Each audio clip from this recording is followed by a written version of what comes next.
Dr. Davarian Baldwin and Dr. Rasul Mowatt joined toward inclusive excellence for our first in dialogue discussion with two prominent scholars on timely topics.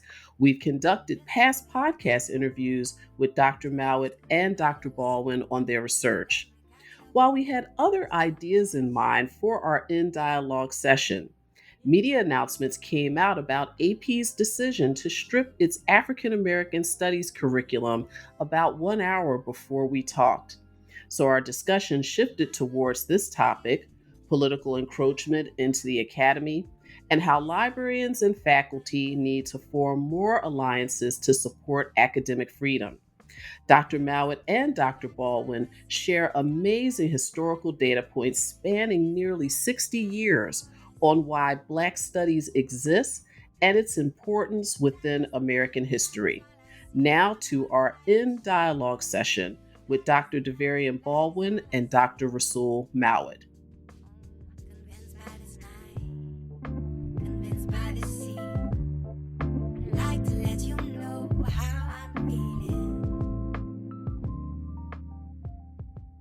Davarian and Rasul, thank you so much for joining us today to have our first, what we are calling with Toward Inclusive Excellence. It's part of our new series called In Dialogue, where we're bringing scholars together that have really resonated with our listener community and with the higher education community that participates and engages with us through the blog, to just have conversation about your research together where we see those intersections, but also timely topics that are impacting the diversity, equity, inclusion, and accessibility landscape. So many thanks to the both of you. Thanks for having me. Appreciate it. Thank you. Thank you. You're welcome. Same. I really appreciate it. Look forward to the dialogue and conversation. Absolutely. Absolutely. So we're recording this at the beginning of Black History Month 2023. And what a time, as we were saying before we started the recording, we continue to wrestle with some real difficulties and challenges on the social justice and civil rights front. And today we hear the news from various news outlets that the AP African American Studies curriculum has been significantly modified as the result of criticism from Florida's Governor DeSantis. So I'm really interested in hearing from the both of you, and we'll start with you, Rasul. How are you contextualizing the times and seeing the intersections of this with your work? I think first, in responding to the question, can I sort of deal with first contextualizing the circumstances and then how it may relate to the work? And so, and this may resonate with all of us, but I just want to sort of throw something out there. One, in the sense that I think, at least for me, it gives us an opportunity to reflect on what Black studies was as a founding field and discipline, like what was the circumstances that it was born out of, which, in many cases, it's probably lost, on people. So, it's born out of the struggles, specifically around Black liberation and Black struggle in the 60s, and so it was meant to be an alternative, and, critique to the sort of status quo of what is understood to be history and culture, specifically in the United States. And while, we are, definitely far away from 1968, not too far, because some of us here are closer in age to 1968. Hush up. But I do think we lost that political history. And so when we know that political history, it's not surprising for these particular actions to take place, because Black studies in its origin was radical. Doesn't mean it has been radical.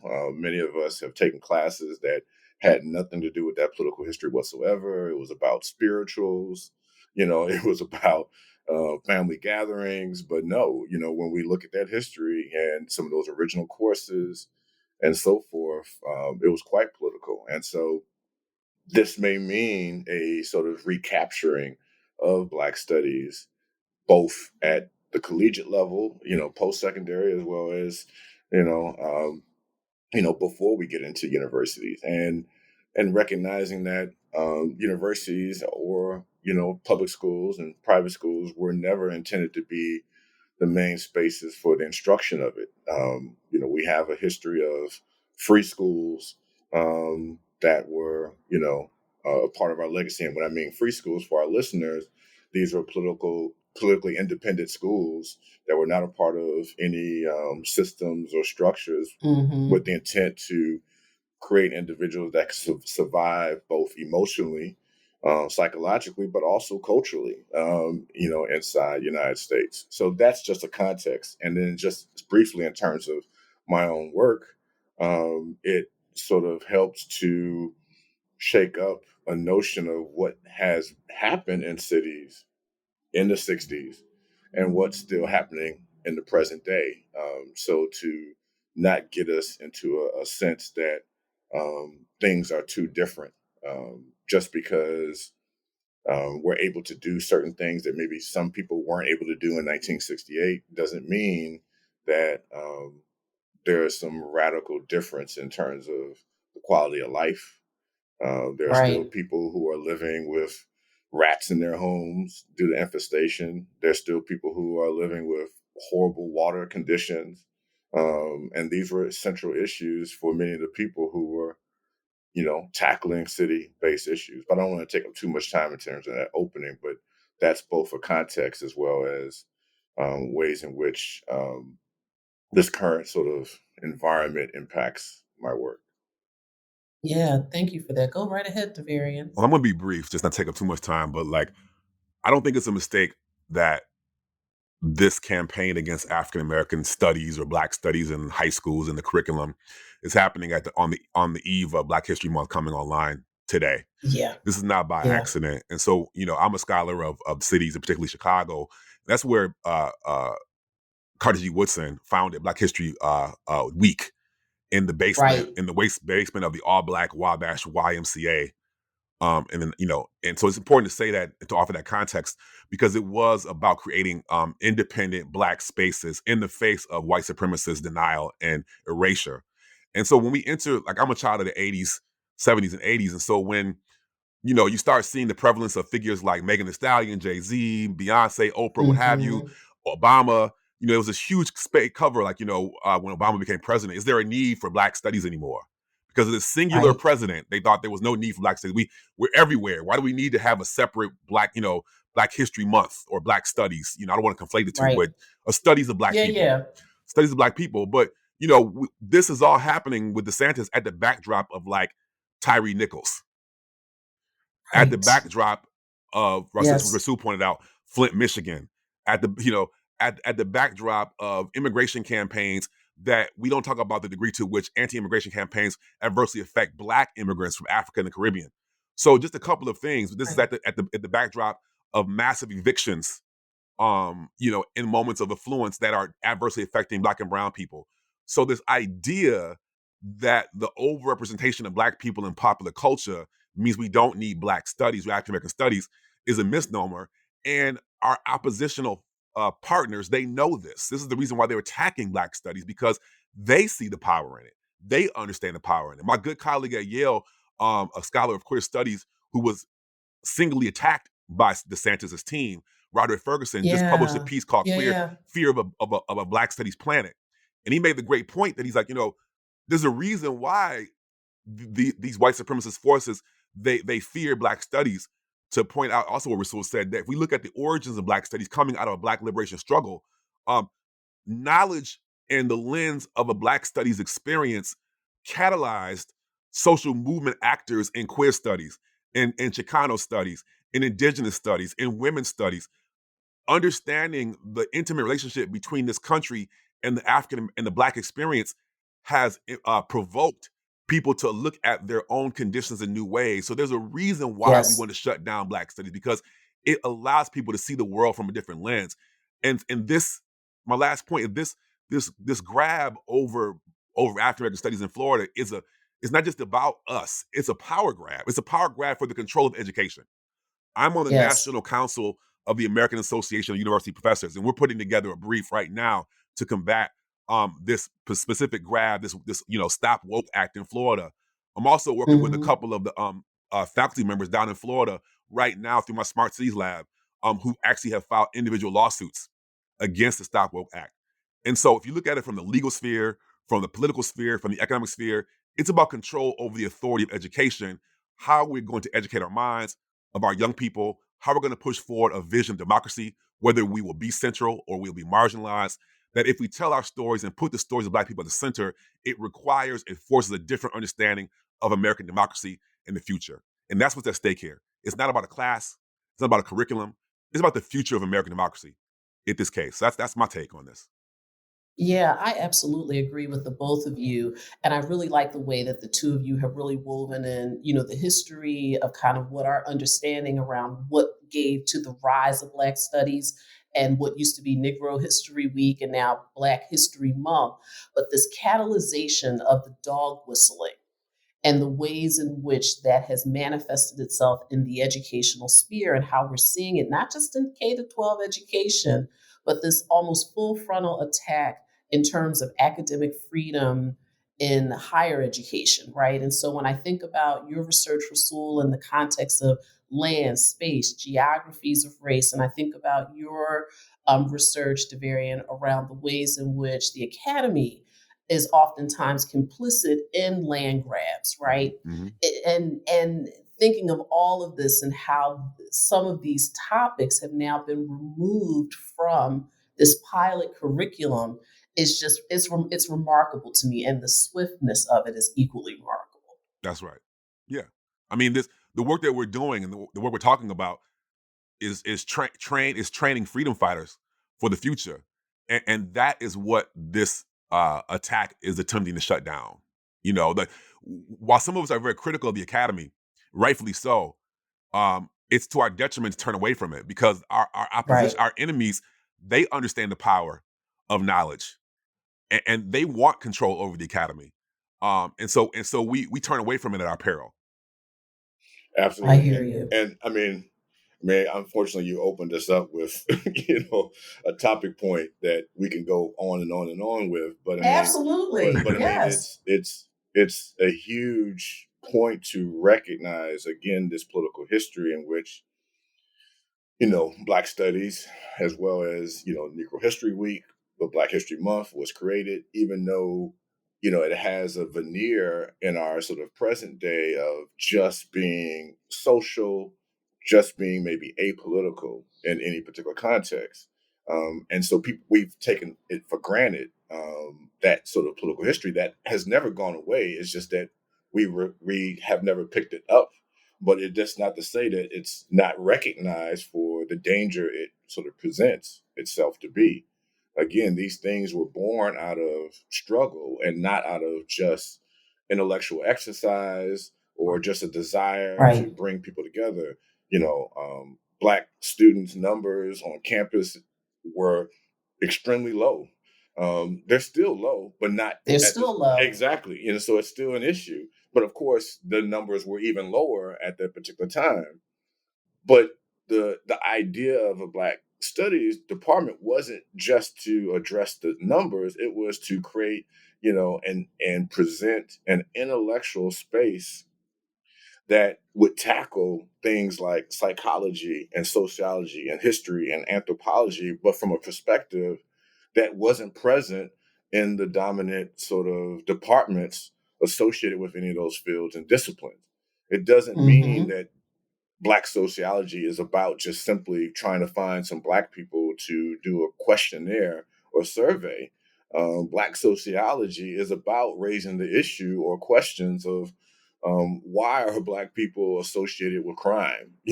Where does this sort of come from? Right. And so you had people then who went forward and explored that.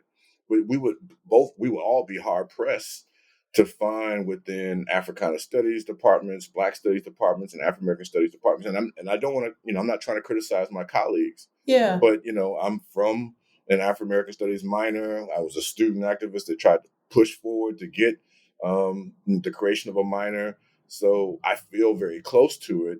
but you'll be hard pressed to find courses that are around policing, in these departments in the present day. You'll be hard pressed to find political science based courses in Black Studies departments, and so maybe this sort of attack would help to reinvigorate a sort of political focus that has been lost, as opposed to sort of seeing it as a way in which it's an attack on our ability to celebrate ourselves. I'm not saying that there's not a time and place to celebrate ourselves, but the point of Black Studies and Black History Month isn't really about a celebration of ourselves. It is sort of a recognition that we still continue to be here, despite the circumstances that have always been in front of us. Mm-hmm. And I would just add real quickly that the one of the greatest compliments of the power of African American studies by our enemies is its co-optation. Is taking African American studies like DEI, diversity, equity, inclusion, taking it, emptying it of its political power that Rasul just pointed out, and filling it with a set of values that reflects those who are at the administrative top, that neutralizes political power. So, for example, if you look at the history of diversity or the history of African American studies, its roots are about an intellectual space, but bringing in my work on universities and urban development at the origins of Black studies, those sisters and brothers were not just calling for, today we talk about diversity, equity, inclusion. It's about, curriculum change. It's about diversifying faculty, and they trace it back to the Black studies tradition. But if we go back to that tradition, what do we find? We have students and faculty fighting for curriculum change, for faculty change, but also like at Malcolm X College on the west side of Chicago, creating a prison annex for incarcerated residents, firing off-duty Chicago police and hiring a all Black owned security team, unarmed security team, to provide security, not just on campus, but in the surrounding West Side community. The city university system, Black and Puerto Rican students saying, okay, yes, we have, and students don't notice, we have free tuition because the city system in New York was free in the 60s and 70s. But the secondary system of New York City has not prepared our students. They prepared them so woefully that we need open admissions so that the universities can make up for the poor education that our people get in the secondary schools. This also, even an elite school like Wesleyan University, when Black studies came online, one of the first things they did was they built affordable housing on the campus in Middletown for low-income Black residents. It doesn't exist anymore. But the point here is that Black studies from its inception understood that we're talking about struggles over power that are intellectual, that are political, that are economic, and that are spatial. It's about reimagining a different relationship between ourselves and the world. And that part of Black studies has been siphoned off to just simply be an attempt to just simply diversify classes and curriculum. And you can say the same thing about DEI. And so that's important, I think, for us to introduce or to reintegrate that context to what Black studies originally was at its inception at San Francisco State, at the City University system, in Durham, North Carolina. Students frustrated with Duke attempt to build their own independent school, right? The Center for the Black World in Atlanta, they were frustrated with the limitations of black colleges. So this is the actual history of Black studies, of Black study, and what colleagues call Black study and Black struggle. These are the origins, and this is why our enemies are attacking it. They know the history better than we do, collectively. Yeah.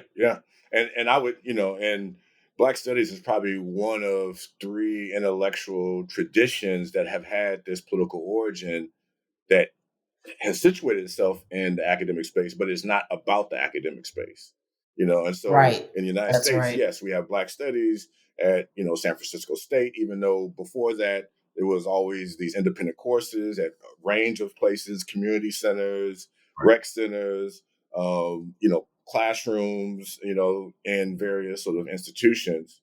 But then before that, you had cultural studies at the University of Birmingham in the United Kingdom that was all around, this critique of the ways in which, especially in, England at the time with Thatcher and so on, there was this oppression on both the white working class, but also the immigrant Black populations from the Caribbean and Africa. And so they were trying to sort of look at the ways in which, the elites were trying to use culture to re-educate people to prefer, elite culture as opposed to these alternative cultures. And of course, Birmingham got rid of cultural studies, right?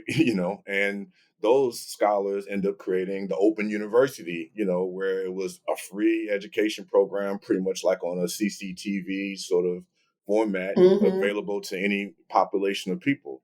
And then before that, you have critical theory, not critical race theory, critical theory, critical theory. That's Frankfurt in Germany, and of course, we know during the time period, for them, they were under pressure due to the rise of the Nazi Party. And so they eventually had to leave. But these are the sort of three sort of academic based traditions that were exceptionally sort of threatening and required people to sort of find ways both on campus as well as off campus to not only organize themselves intellectually, but do something with their sort of intellectual development. So I want to just connect Black studies to that sort of lineage. Yes. So that, because I think what we're talking about is not something that everybody is familiar with, because either people have taken courses that weren't about this political history, or they've just taken courses that were about celebrating some particular heroine or hero, or just looking at some cultural artifact or looking at a series of films and so on, and not really having, this understanding of, its outgrowth from Black liberation. Again, this was not about simply just celebrating ourselves, seeing ourselves. It was firmly about establishing a new line of thought.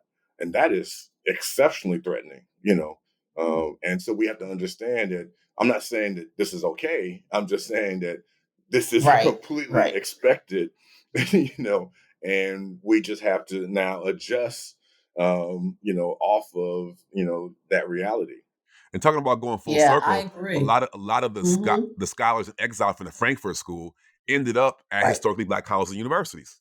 So talk about going full circle. So this is these struggles, these campaigns, these responses to power are connected directly in powerful ways. And I want to make sure that people don't know that we do not know each other. So we are simply riffing. We all know each other now. We're simply riffing off of each other, from clearly a shared space of, being brought up, under these traditions. But yeah, absolutely. I mean, one in particular case, you have Herbert, Marcuse, who ends up being, one of the lead mentors for, Angela Davis, who comes out. I mean, so, he goes to a historical Black college and eventually, lands over, in California and provides, political and intellectual mentorship to Angela Davis. So it's not surprising, and it's also not surprising that those individuals from those institutions found historically Black colleges and also other spaces around Black folks as one of the better places to be at when they came here to the United States, because of the possibility of thinking different, and trying to tackle the material conditions in which people live. Mm-hmm. Right. And I would be remiss to not add in the library and the librarianship aspect to this, for sure. And so what is compelling to me, and the way in which you all have laid out this history is really beautiful, as a pillar or as a partner to a lot of this transformational public history activism work were and are libraries, right? That's right. And we now see a full counterattack on my colleagues in public and academic libraries. Right. Administrators resigning in protest because of the desire of county boards or other types of political encroachment into collection decisions. Yep. All of these things to me run in concert together. And it's absolutely remarkable. Throughout my history as an academic and before being academic, I have always found librarians and archivists to be some of the most radical and progressive people because they keep the records. They have the receipts. Absolutely. They have the receipts, so they see it on a daily basis. And so the power of the archive is that those who are currently in power, they rest on the ability to make their opinion or view of the world seem natural and inevitable. But the power of the archive is to show that there's always been another way, to show that you can imagine differently based on what's been imagined in the past and push that forward. And I think there's something about being in that space and seeing alternative visions of the world in our past, things that we can maybe not even be able to imagine in the present, that has generated and inspired a progressive lens amongst librarians and archivists. And so whether it be Michael Flug, rest in peace, in Chicago, at the Carter G. Woodson Library, just to bring this all the way back, who I worked under, who mentored me in certain kind of ways, to librarians, archivists that I know today, where I'm doing this work and calling for a forensic accounting of the economic footprint of universities. The first place I go to is the archivist and librarian, because they're like, okay, let's go to the correspondence. Let's go to the presidential correspondence. Let's go to the administrative archives. They know how to run it down. That's a part of their life, and so we cannot sleep on the archivists and librarians. And it's important within Black Studies. One of the first things they did was employed Black library scientists as an integral part of Black studies, especially on big state schools. That's been lost to us in the downsizing of possibility, with good reason, because that was an integral. The original founders of Black studies saw library science as an integral part to their project of liberation, and we've lost that.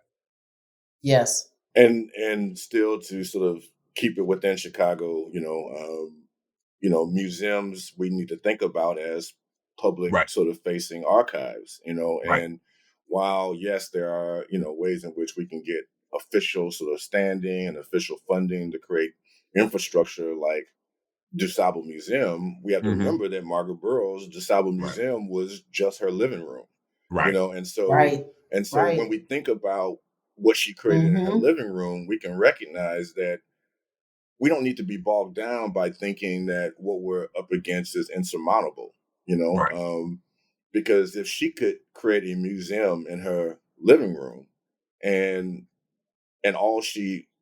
she wanted it to sort of pretty much stay there. I mean, it's great that it grew to the institution that it is today, but even if they remove and get rid of DuSable Museum, it can always go back to being in someone's living room and still serve the purpose of what it was for. It was in her living room so that neighborhood children could walk in and learn about history and culture and the ways in which people who were like them, were able to do things beyond what, their own imagination was limiting themselves to think.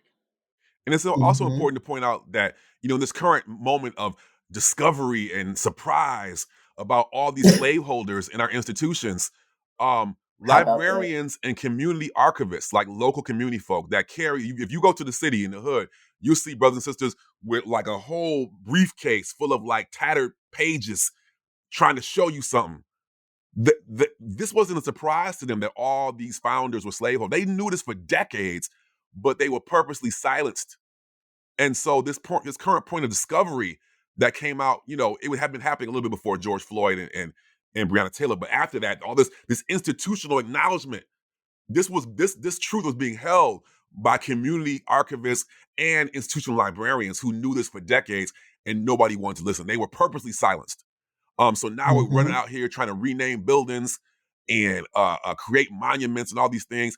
That renaming and that different understanding of our institutions was always known by those who held the records.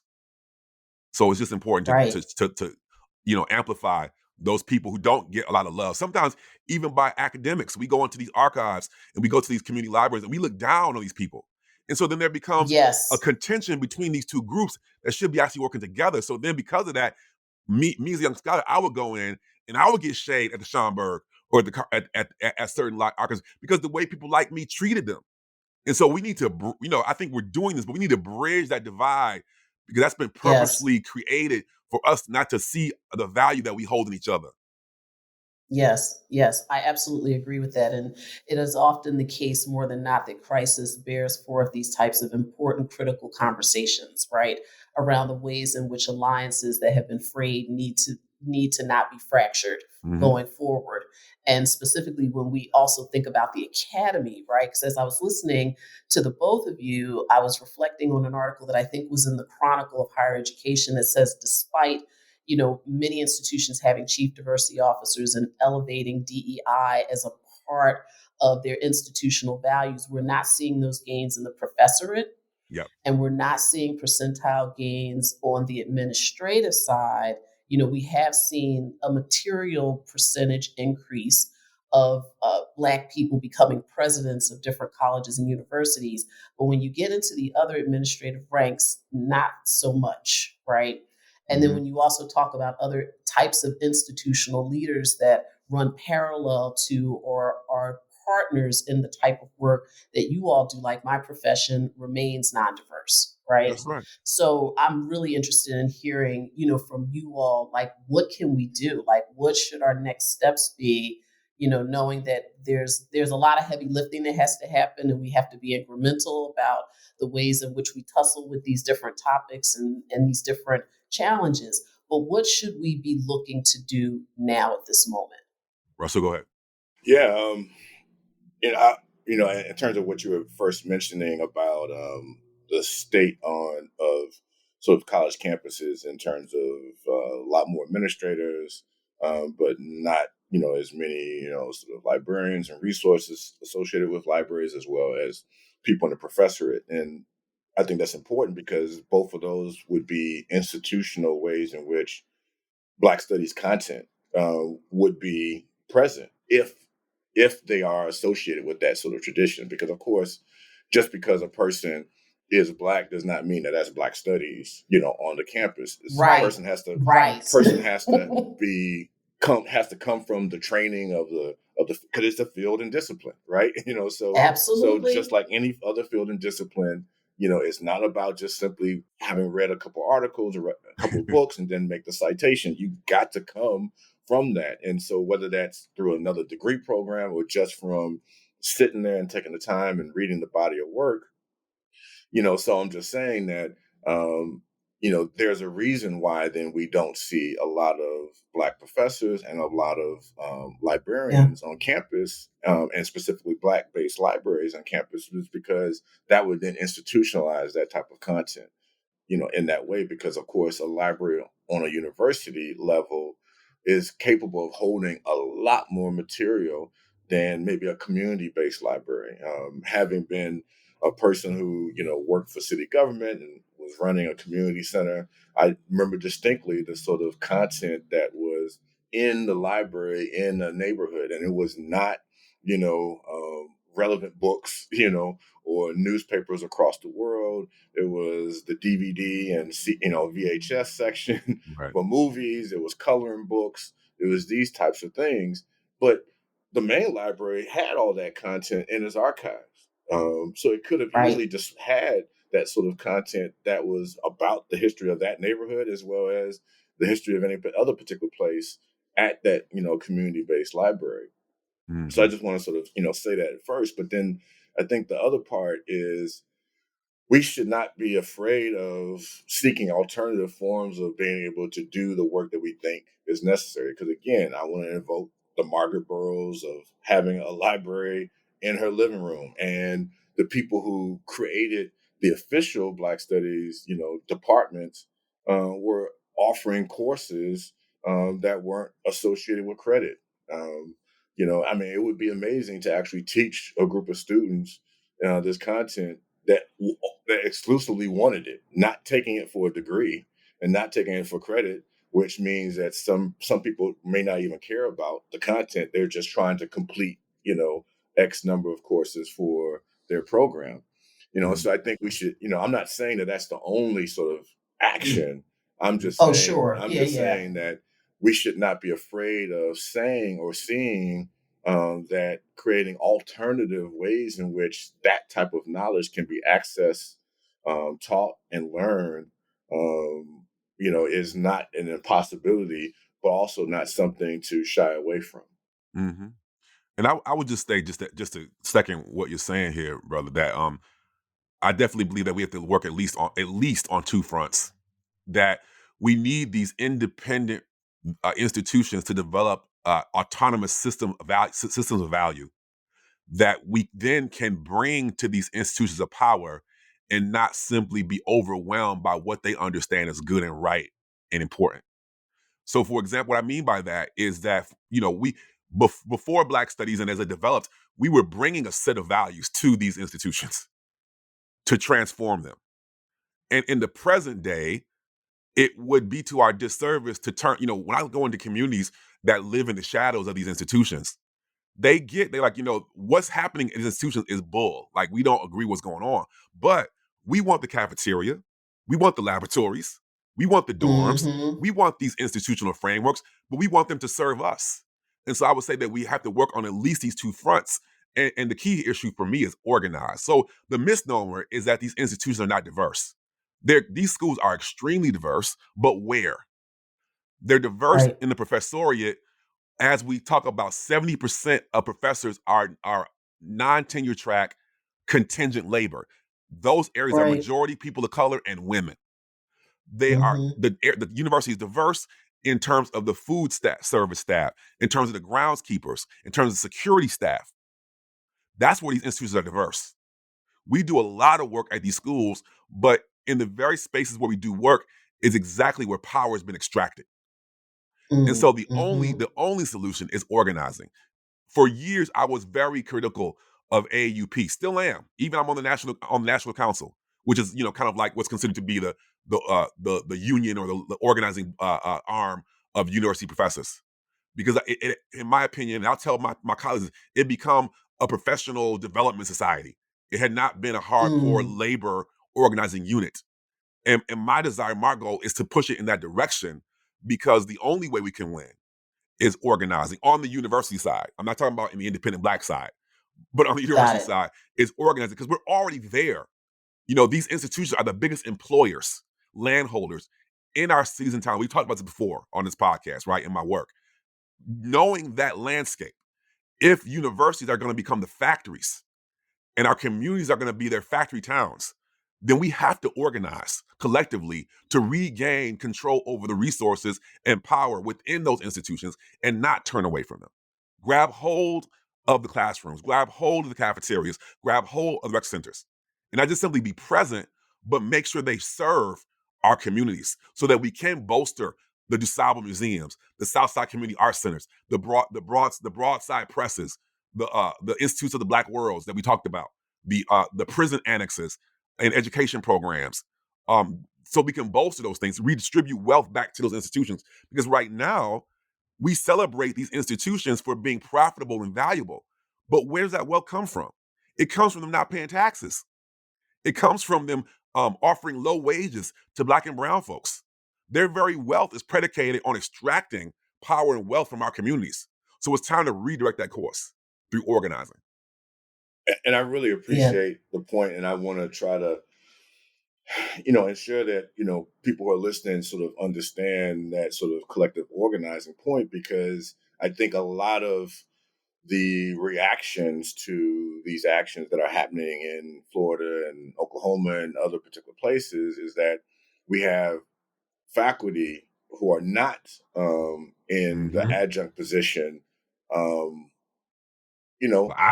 tenure. That's right. Exactly. Yeah, I think you know where I'm going. Where right. We're not the vulnerable populations as it relates to this particular issue. We can find ways to negotiate an alternative way to instruct the things that we instruct. We may not want to move, but we can also. Yeah, we're the most silent. It's the most vulnerable that act. It's a shame. But go ahead. Exactly. And so you already know where I'm going. And again, we do not know each other, and so it's a thing where we can go to another particular university, right? We can find another place to be able to do the things that we are wanting to do, but the adjuncts cannot. The secretaries of these departments cannot. The fiscal officers cannot. The operations and maintenance staff cannot. And so we have to be cognizant of their vulnerability when we're pushing back or protesting and challenging this particular issue, which is why it has to be a collaborative and collective effort, because we can't just be pushing for our comfort. The issue is not, I want to teach what I want to teach as the counter. The counter is, what is actually education, right? And what should people have the right to learn, and have access to. And so, and have the right to teach and as well, right? And the right to teach. And so that then, when we situate it in that particular way, then yes, the person who's working landscaping on a university would want to sort of connect, because some of the reasons why these staff work in these spaces is because there's a material benefit for their children in relationship to the university. Their children can get discounted tuition, and so forth. And so they would want their children to have access to these courses, whether as a major or not.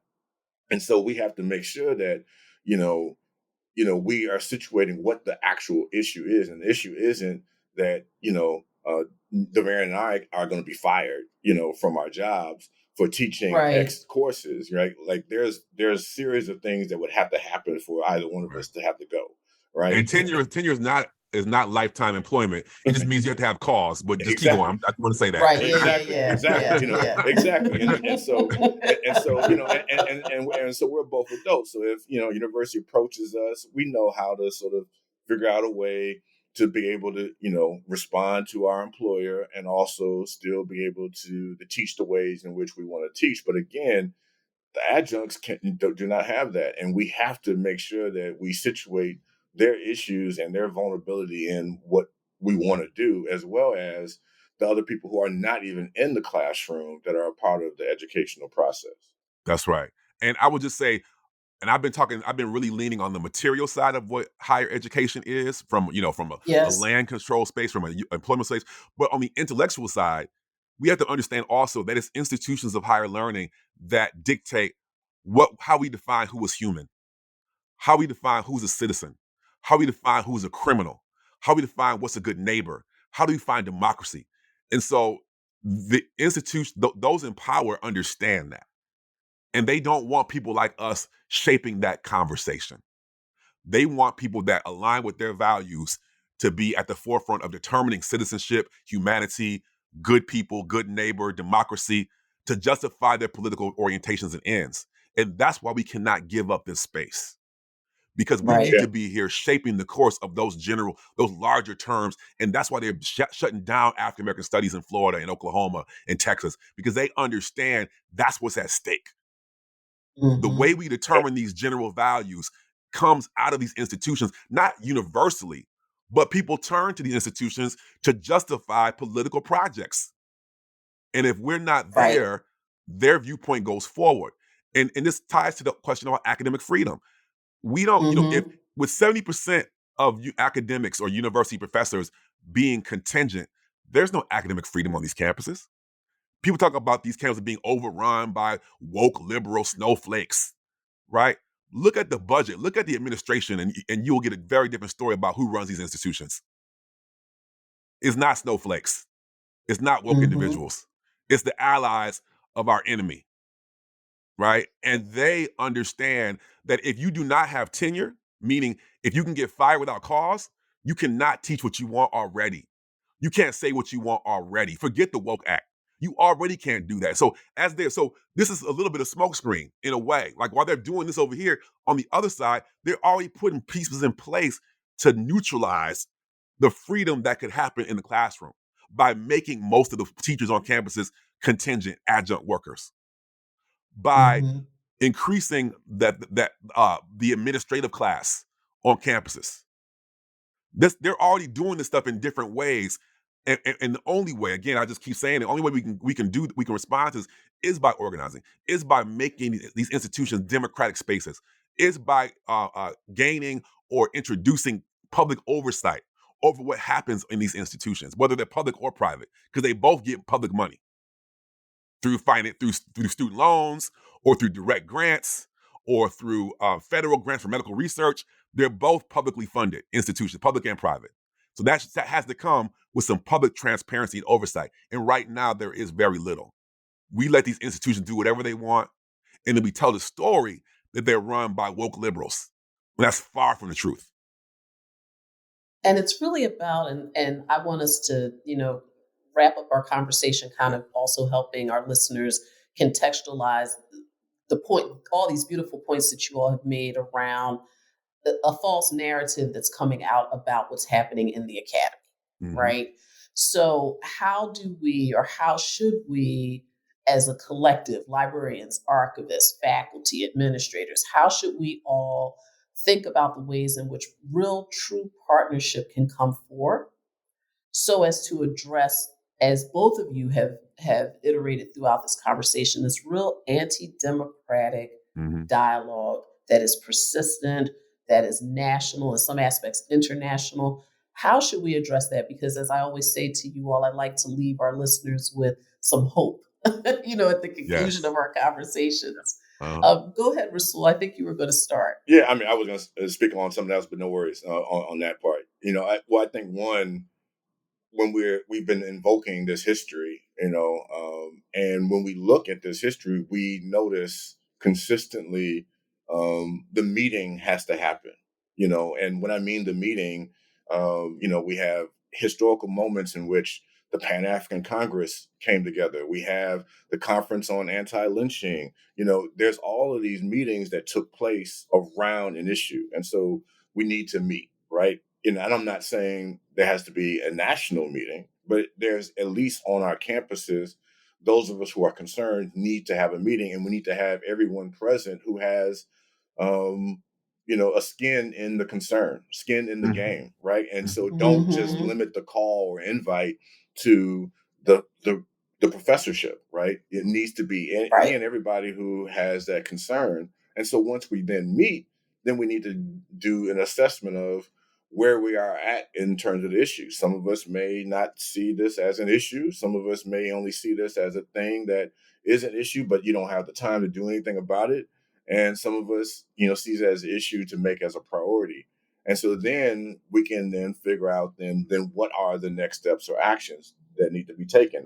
Is it, a meeting with the presidents or provosts or chancellors, at your, institution? Because in certain cases, there hasn't been formal policies that have been instituted yet at these universities. There's just been dialogue, discussions, rumor, and so forth, right? Or is it merely to come up with, starting to come up with the infrastructure to alternative structures, right? But I think the meeting is so important, not because, talk is, is far more important. It's just that you have to meet. Like, if you haven't been talking with people already, there's no way to engage in actual collective effort. And collective effort is not showing up to a protest with your sign, right?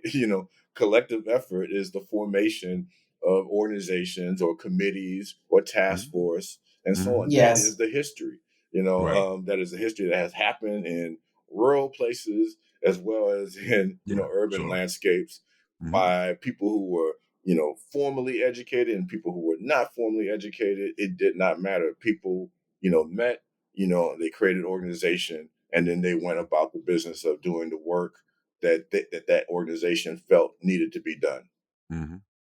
I would say that the institution of higher education, it feeds and breeds on our isolation and segmentation in these institutions. Librarians over here, professors over here, tenured professors. In response to all of this revanchist revenge on our lives, our collective response has been to turn to ourselves and say, let's hold on to what we got. But while we've done that, our power has actually been increasingly neutralized.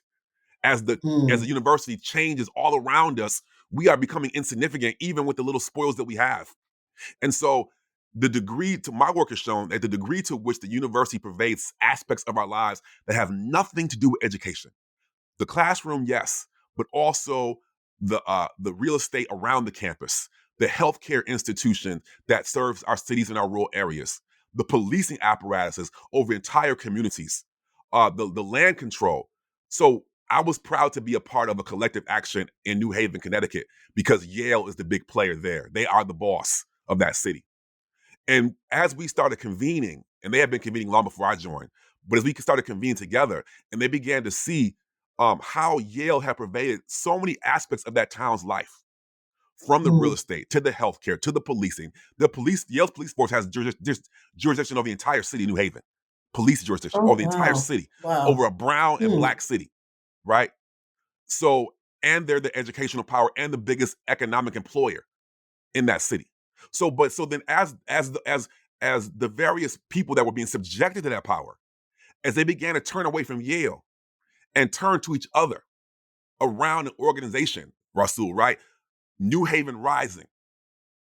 And they began to organize and they began to bring together students with some faculty, not a lot, some faculty, local residents from New Haven, progressive council person, what they call alders, people like me from the outside to help offer counsel. They were able to push Yale because, as in all cities, your public schools are predicated on property taxes, the value. And the Yale don't pay property taxes, and they're the biggest landholder in the city. So we were able to show a direct linkage between the dire conditions of largely black and brown public schools and the wealth that's held on a tax-exempt campus like Yale University, and push them through organizing, public shame, collective work to begin to contribute more money to the city of New Haven for tax relief. It's not the answer, but it's a pathway. It's a beacon to show that if we turn from institutions and turn to each other and develop collective values that repurpose and reimagine what that institution is in our lives, we can make another university and we can make another democracy. Gentlemen, thank you so much. What an outstanding conversation and dialogue. I appreciate your time on behalf of Toward Inclusive Excellence. You have given me a lot of hope as an African American studies major. You've put some wind under my sail around some additional activities that I can, take up as well. So thank you so much for your time. This was a wonderful dialogue. We appreciate it. Thank you so much. Nice to meet you, Rasul, as well. Again, we don't know each other, right? That's the call for the day. Thank you. Absolutely appreciate it. Yes. And Alexia, thank you for hosting us. Thank you for hosting us. Appreciate it. Absolutely. It's my pleasure. This was really delightful. Thank you.